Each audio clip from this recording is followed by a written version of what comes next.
మనతో పాటు బీజేపీ రాష్ట్ర అధికార ప్రతినిధి పోరెడ్డి కిషోర్ రెడ్డి ఉన్నారు. ఒక్కసారి ఆయనతో మాట్లాడించేటువంటి ప్రయత్నం చేద్దాం. సార్, ఒకవైపు పార్లమెంట్లో ఆల్రెడీ లోక్సభలో అయిపోయింది, రాజ్యసభకు సంబంధించి కూడా అమరావతి బిల్లుకు సంబంధించి, రాజధాని అమరావతి బిల్లుకు సంబంధించి కూడా ఆమోదం తెలిపారు. కానీ కాంగ్రెస్ దీని మీద అనేక విమర్శలు చేస్తుంది. మద్దతు ఇస్తూనే తెలంగాణ కాంగ్రెస్ నేతలు చెప్తున్నారు, విభజన హామీలలో తెలంగాణకు అన్యాయం చేస్తున్నది. దాదాపుగా 11 ఏళ్ళు అవుతుంది, వచ్చి 3 వచ్చి దాదాపుగా 11-12 ఏళ్ళు అవుతుంది. అయినప్పటికీ ఇంకా ఎందుకు అవి అమలు చేయట్లేదు, ఇక్కడ ఇస్తామన్నటువంటి ఎందుకు ఇవ్వట్లేదు, ఆ బిల్లుకు కానీ మద్దతు తెలుపుతున్నామని అంటున్నాం. ముందుగా అసలు ఆ బిల్లుకు మద్దతు తెలుపుతున్నాము అని ఒకవైపు అంటూనే ఆ బిల్లు గురించి మాట్లాడకుండా వేరేవేవో అవి అభూత కల్పనలాగా ఉన్నాయి వారు మాట్లాడేవి కూడా. ముందు ఆ బిల్లుకైతే మీకు మద్దతు ఉందా లేదా, ఆంధ్రప్రదేశ్కి అమరావతి క్యాపిటల్గా చేసే బిల్లుని ఆ సందర్భంలో మీరు ముందుగా అది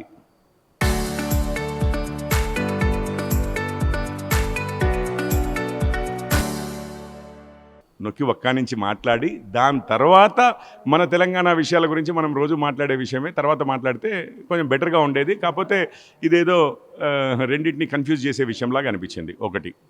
రెండో విషయము, ఇప్పుడు బీఆర్ఎస్ వారు గత 10 సంవత్సరాలు మాట్లాడారు. ఇప్పుడు కాంగ్రెస్ వారు వచ్చారు. కాంగ్రెస్కి బీఆర్ఎస్కి తేడా ఏంటంటే కాంగ్రెస్ వారే ఆ చట్టాన్ని తయారు చేసిన వారు. ఇప్పుడు మనకు ఐరన్ ఓర్ది ఎక్కడది, బయ్యారం స్టీల్ ఫ్యాక్టరీ, దాని గురించి కాంగ్రెస్ వారు ఏం పెట్టారండి చట్టంలో? ఫీజిబిలిటీ స్టడీ చేయడం వరకే పెట్టారు. ఫీజిబిలిటీ స్టడీ చేశారు, దాని నుంచి వచ్చిన రిజల్ట్స్ ప్రకారమే అక్కడ ఫ్యాక్టరీ వయబుల్ కాదు అని అంటేనే కదా ఆగింది. సో వారు కూడా ఆ విషయం తెలిసే ఫీజిబిలిటీ గురించి మాట్లాడారు. వారు డైరెక్ట్గా ఇక్కడ ప్లాంట్ పెడతాము అని చెప్పి ఆ రోజు పెట్టవలసింది ఏముండింది? మరి నిజంగానే మీరు అట్లా నమ్ముండుంటే మీరైనా అక్కడ ప్లాంట్ కట్టిస్తాము అని అన్నవాళ్ళు. పోనీ ఇప్పుడు తెలంగాణని ఎవరన్నా మోసం చేశారు అంటే ముందు కాంగ్రెస్, అది ఒకటి. రెండవది, కాజీపేట కోచ్ ఫ్యాక్టరీ అన్నారు, రైల్వే మ్యానుఫ్యాక్చరింగ్ యూనిట్ పెట్టారు, ఇప్పుడు కోచ్లు కూడా తయారవుతున్నాయి, వ్యాగన్లు తయారవుతున్నాయి, అన్నిటికీ కలిపి అంటే ముందు ఊహించిన దానికన్నా పెద్ద ఫ్యాక్టరీ ఇప్పుడు తయారవుతుంది అక్కడ. సో ఇంకా వాళ్ళు కోచ్ ఫ్యాక్టరీ అని అడుగుతున్నారు, మరి వాళ్ళకి తెలియదా ఇదంతా? ఇక వాళ్ళకి తెలిసి అడుగుతున్నారా తెలియక అడుగుతున్నారా అంటే, నిన్న మీకు ఉట్టిగా ఉదాహరణకు చెప్తాను. మన ముఖ్యమంత్రి గారు, మన కాంగ్రెస్ వారి రాజకీయం ఎట్లా ఉంటుందంటే, నిన్న పోయి కేరళలో అసలు పినరయి విజయన్ కమ్యూనిస్టులకు ఓటేస్తే బీజేపీకి ఓటేసినట్లే అని చెప్పి ఒక మాట అన్నారు. అంతకుముందు వారి సిపిఐ వారిది శతాబ్ది ఉత్సవాల్లో పోయేసి అసలు మతతత్వ శక్తులకి ఎదిరించి నిటారుగా నిలబడి పోరాడేది సిపిఎం కార్యకర్తలు, కమ్యూనిస్టులే అంటారు. సో వారు పొంతన ఉండదు, పద్ధతి ఉండదు. ఈరోజు ఏం మాట్లాడతారు, రేపు మాట్లాడతారు, ఎవరైనా ఏమైనా అనుకుంటారేమో. ఇప్పుడు కొంచెం షేమ్ అనేది ఉంటుంది మనకి. అరే నిన్ననే అట్లా మాట్లాడితే ఈరోజు ఇట్లా మాట్లాడితే ఎవరన్నా అంటారేమో, నవ్విపోదురుగాక నాకేంటి అన్నట్లుగా ఉంటుంది కాంగ్రెస్ వారిది. రెండో పాయింట్. ఇక మూడో విషయం వద్దాం.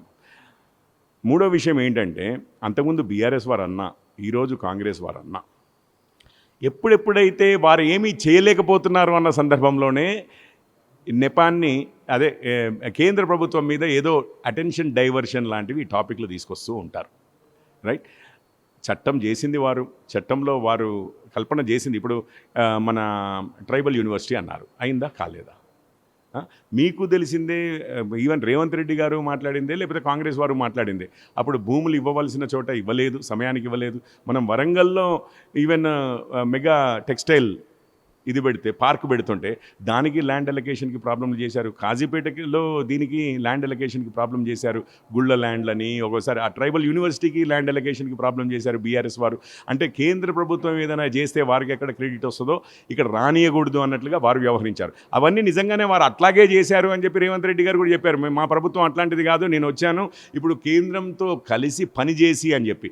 మరి దానికి మన సికింద్రాబాద్ కంటోన్మెంట్ విషయమే కానివ్వండి, ఇంకా ఎన్నో విషయాలు, ఐపీఎస్ ఆఫీసర్ల విషయమే కానివ్వండి, మొన్నటికి మొన్న మన లోన్ రీస్ట్రక్చరింగ్ విషయంలోనే కానివ్వండి, కేంద్రం చాలా హెల్ప్ చేసింది, నిర్మలా సీతారామన్ గారు చాలా హెల్ప్ చేశారు. ఇవన్నీ ఒకవైపు మాట్లాడుతూనే మళ్ళీ వాళ్ళ ఫెయిల్యూర్స్ ఎక్కడైతే వస్తే వాటిని కప్పిపుచ్చడానికి డైవర్షన్గా మాత్రం పాత పాటే, బీఆర్ఎస్ పాడిన పాటే పాడుతూ వచ్చారు.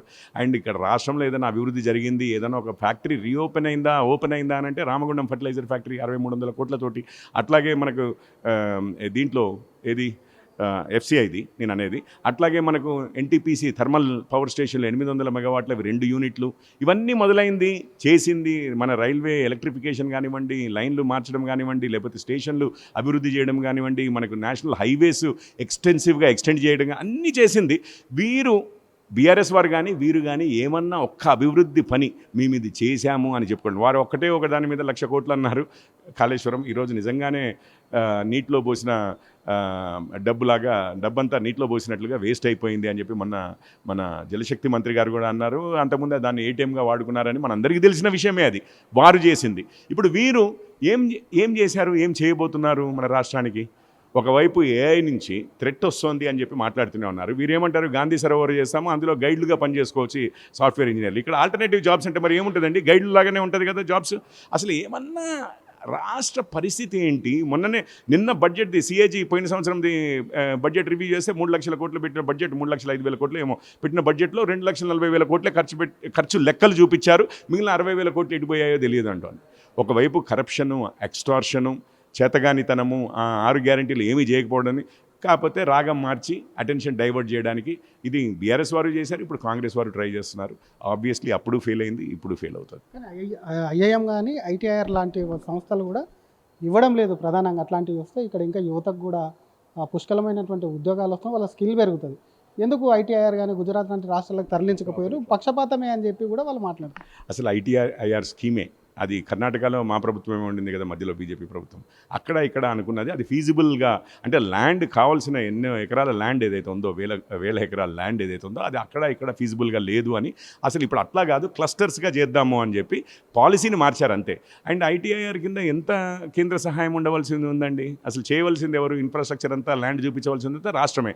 ఆ ఉన్నదేదో 5-10 వేల కోట్లు ఏమన్నా అదనంగా 10-20 వేల కోట్లు, నాకు ఇప్పుడు ఎగ్జాక్ట్గా నెంబర్స్ గుర్తులేవు, కానీ దానికోసమని మన రాష్ట్రానికి మీరు అన్యాయం చేస్తారా? మనమే చేసుకోవచ్చు కదా. నిజంగా అది ఫీజిబుల్ అయితే, నిజంగా మనం చేయగలిగేది అయితే అదే చేయొచ్చు కదా. మీరు ఫోర్ట్ సిటీ అన్నారు 4 రోజులు, అక్కడ ఫార్మా అన్నారు. అసలు ఏ విధంగా కూడా ఎక్కడ కూడా ఏదైనా డెవలప్మెంట్ అవుతోంది అన్న వచ్చిన తర్వాత అసలు ఆ రియల్ ఎస్టేట్ కుదేలైపోయింది. దాని మీదుగా మళ్ళీ రేవంత్ ట్యాక్స్, ఆర్ఆర్ ట్యాక్స్ అనేది ఒకటి వేయడంతో అసలు ఆ రియల్ ఎస్టేట్ కూడా అసలు నడుస్తుందా లేదా అంటే నడవట్లేదు అనేది అయితే అందరూ మాట్లాడుతున్న విషయమే. ఇప్పుడు ఏఐతో వచ్చిన థ్రెట్ ఐటీ ఇండస్ట్రీకి రేపు ఏం చేయబోతోంది అన్నది ఇంకో వైపుగా. ఇక ఈ సమాధానాలన్నీ చెప్పలేక ఈజీగా దొరుకుతుంది పంచింగ్ బ్యాగ్. ఎందుకంటే మోడీ గారు వచ్చి నేను ఖండించారు అండ్ మీరు కదా అని చెప్పి లైట్ తీసుకుంటారు. ఇక మేము చెప్పిందే చెప్పి ఇప్పటికి 100 సార్లు చెప్పాము. ఈవెన్ మన కోచ్ ఫ్యాక్టరీ విషయం గురించి చెప్పాము, బయ్యారం గురించి వారు ఏం మాట్లాడారో చెప్పాము, ట్రైబల్ యూనివర్సిటీ గురించి మాట్లాడుతున్నాము, అక్కడ మనం ఇప్పుడు 3 బుల్లెట్ ట్రైన్ల గురించి మాట్లాడదాము. ఇది ఎక్స్టెన్షన్ అంటే ముందుది అసలు ఫస్ట్ది ఏది మన మెట్రో, ఫస్ట్ది అసలు కంప్లీటే చేయరు. మీకు ఎంఐఎం వీటో ఉంటుంది, వాళ్ళకి వీటో అధికారం ఉంటుంది. బీఆర్ఎస్కైనా కానీ మీకైనా కానీ ఇవన్నీ ఏమీ చేసేది లేదు. ఎన్ని మూతబడ్డ పరిశ్రమలు ఓపెన్ చేస్తా అని అసలు మన తెలంగాణ మన డబ్బులు మనకుంటే మనం ఎన్ని చేసుకోవచ్చు అని కేసీఆర్ గారు చెప్పారు. ఒక్కటన్నా నిజాం షుగర్ ఫ్యాక్టరీ ఒక్కొక్క ఫ్యాక్టరీ కొన్ని 100 కోట్లు 10 కోట్లతోటి రీస్టార్ట్ చేయగలిగిందని ఏమైనా ఓపెన్ చేశారా? ఏమీ లేదు. వీరేమన్నా మాట్లాడుతున్నారా మేము చేస్తాము అని చెప్పి, పరిశ్రమలు క్రియేట్ చేస్తాము, ఉద్యోగాలు క్రియేట్ చేస్తామని ఏమన్నా మాట్లాడుతున్నారా? అది లేదు. ఏమన్నా మాట్లాడితే ఎక్కడైనా కానీ విధ్వంసం. మేము హైడ్రా తీసుకొస్తాము, మా వాళ్ళది ఓవైసీ ఇవన్నీ కాపాడుతాము, మిగిలిన వాళ్ళ పేదవాళ్ళు ఏమన్నా అంటే ఇండ్లు ధ్వంసం చేస్తాం, మూసీ పేరు చెప్తాము, పేదవాళ్ళ ఇండ్లు ఎవరైనా ఉన్నాయి, రాజకీయ శక్తులు కానీ వాళ్ళ ఎవరైనా ఉన్నాయంటే విధ్వంసం చేస్తాం. అదే బడాబాబులు ఉంటే ఏదో మేము ఇది తీసుకుంటాము, అరేంజ్మెంట్లు చేసుకుంటాము, అండర్స్టాండింగ్కి వస్తాము, వాళ్ళని మాత్రం కాపాడుతాము. ఇదే కదా అసలు ముఖ్యంగా. అసలు తెలంగాణలో రాష్ట్రంలో అధికారంలోకి వచ్చింది అని అంటే కేవలము నేషనల్ కాంగ్రెస్ పార్టీ ఎన్నికలప్పుడు ఏ రాష్ట్రంలో ఎన్నికలు జరుగుతుంటే అక్కడ దాన్ని ఎట్లా ఫండింగ్ చేయడం అనేది మీ ప్రథమ డ్యూటీగా ఉంది. కానీ మన రాష్ట్ర పరిస్థితులు ఏంటి అని ఎవరన్నా మాట్లాడుతున్నారా? మన మంత్రులు ఇక్కడున్నారా? ఇప్పుడు ఎవరన్నా ఉన్నారా? అక్కడికి ముందు కేరళం పోయి అక్కడ భాషా రాదు. మీరు కూడా ఎలక్షన్కు క్యాంపెయినింగ్ అన్నప్పుడు ప్రధానితో సహా మీరు కూడా టీం వేస్తారు, మీ వాళ్ళు కూడా వెళ్తారు కదా. వెళ్తే తప్పేముంది, మంత్రులు వెళ్తాం, తప్పనిసరిగా వెళ్తాము. కానీ ఒక్క విషయం, ఈరోజు రేవంత్ రెడ్డి గారు అక్కడికి వెళ్ళి ఏం మాట్లాడుతున్నారు ఇక్కడ అంటే 2 విషయాలు. వారు వెళ్ళడానికి ఓకే, మాకేం ప్రాబ్లం లేదు. అక్కడ వెళ్ళి ఇక్కడ వాళ్ళు అలయన్స్ పార్ట్నర్ అంటారు కమ్యూనిస్టులని, నేషనల్లో అలయన్స్ అంటాడు రాహుల్ గాంధీ. అక్కడికి వెళ్ళి వాళ్ళు మాత్రం మోడీ షాడోలు, ఫెవికాల్ బంధము, బీజేపీ అని చెప్పి కమ్యూనిస్టులను తిడుతుంటే ఈ విషయంలో మిమ్మల్ని ఒక క్వశ్చన్ అడుగుతాను. ఏపీలో జనసేన టీడీపీతో పొత్తున్నటువంటి బీజేపీ తెలంగాణ ఎన్నికలకు వచ్చేసరికి అక్కడ ఉన్నటువంటి అలయన్స్ మరి ఇక్కడ ఎందుకు పాటించదు? అక్కడ కూడా మేము మిత్రులే కదా. ఇప్పుడు అలయన్స్ ఒక రాష్ట్రంలో చేసుకున్నాము, ఇంకొక రాష్ట్రంలో చేసుకోలేదు, అంతవరకు బాగానే ఉంది. కానీ ఇక్కడ టీడీపీని మేము ఏమన్నా తిడుతున్నామా? అసలు టీడీపీ అనే పార్టీకి ఒక విలువలు లేని పార్టీ. అసలు రాహుల్ గాంధీకి వాళ్ళు షాడో లాంటి వాళ్ళు, ఫెవికాల్ లాంటి వాళ్ళు. రేవంత్ రెడ్డి మాట్లాడిన మాటలు ఇట్లాంటివి ఉంటాయి. మేము మాట్లాడితే అవే మాటలు, దాని ఈక్వలెంట్ ఇవి. అట్లా ఏమన్నా అంటున్నామా? అక్కడ పొత్తులో ఉన్నాం, కాదనట్లేదు. ఇక్కడ లేము. అంతేగాని దానికి మరి అక్కడ పొత్తులో ఉన్న వాళ్ళని ఇక్కడ ఈరోజు బదనాం చేసే ప్రక్రియ మేము ఎప్పుడన్నా చేస్తామా? ఇక్కడ గౌరవిస్తామా? అక్కడ గౌరవిస్తామండి ఒక పార్టీగా. అది ఏ మాత్రం కూడా ఆ కమ్యూనిస్టులు కూడా నిజంగా మరి వాళ్ళకు వాళ్ళ సొంత లాభాలు, అక్కడ ఉన్న నాయకులు ఒకళ్ళిద్దరి పైన వాళ్ళవి సొంత లాభాలు చూసుకుంటారేమో కానీ ఒక సైద్ధాంతిక నేపథ్యంలో వచ్చిన పార్టీలు అని చెప్పుకునే వాళ్ళకి నిజంగానే ఆ మాత్రం కూడా చీము నెత్తులు లేకుండా ఎట్లా ఉంటుందో నాకైతే అర్థం కావట్లేదు. అసలు అంతకంటే ఏముంటుంది చెప్పండి? వాళ్ళని బీజేపీతో కలుపుతున్నారంటే ఇంక అంతకంటే పెద్ద తిట్టు ఉంటుందా? కమ్యూనిస్టులకి అంతకంటే పెద్ద తిట్టు ఉంటుందా? అట్లాంటివి తిట్టినాడని తల మీద ఎత్తుకొని వీళ్ళు వాళ్ళని మొన్న ఖమ్మంలో ఎన్నో ఇండ్లు ధ్వంసం చేశారు కదా, ఎన్నడన్నా ఏమన్నా మాట్లాడారా? ఆ సందర్భంలో కమ్యూనిస్టులు ఏమన్నా ఫైట్ చేశారా కాంగ్రెస్ మీద? ఏదో పైకి మాట్లాడాలి చేయబట్టి ఒకటి రెండు మాటలు అనడము బంద్ చేయడమే కానీ అది లాస్ట్కి చూస్తే ఆ నక్సలైట్లు ఎట్లాగైతే కరప్ట్ అయిపోయిందో మాత్రము.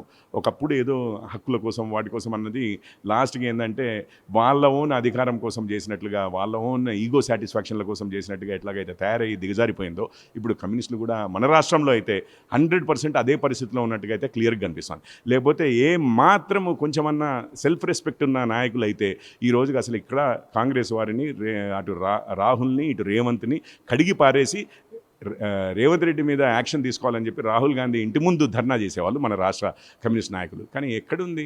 ఏముంది? అందరూ అమ్ముడిపోయిన వాళ్ళే. అది పరిస్థితి. Thank you sir. ఇది ఒకవైపు అమరావతికి సంబంధించి ఒకవైపు మద్దతు అసలు ఇస్తున్నారా లేదా అనేది కూడా ఒకవైపు కూడా కాంగ్రెస్ ముందుగా స్పష్టం చేయాలి. విభజన హామీలంతా కూడా పెట్టింది కాంగ్రెసే కాబట్టి విభజన హామీలకు సంబంధించి ఫీజిబిలిటీ లేనటువంటి అంశాలు అందులో ఉన్నాయి కాబట్టి ఇదంతా కాంగ్రెస్ కేవలం రాజకీయం కోసం మాట్లాడుతుంది. ఇచ్చినటువంటి హామీలు విభజన హామీలు ఏవైతే ఉన్నాయో వాటికన్నా ఎక్కువ ఇక్కడ కూడా ట్రైబల్ యూనివర్సిటీ కానివ్వండి, వ్యాగన్ ఫ్యాక్టరీ కానివ్వండి, వాటికి సంబంధించి వ్యాగన్ కన్నా కూడా ఇప్పుడు కోచులు వ్యాగన్లు అన్నీ తయారవుతున్నాయి. వాటికి సంబంధించి ఇదెందుకు కనిపిస్తలేదని ఒకవైపు చెప్తున్నారు.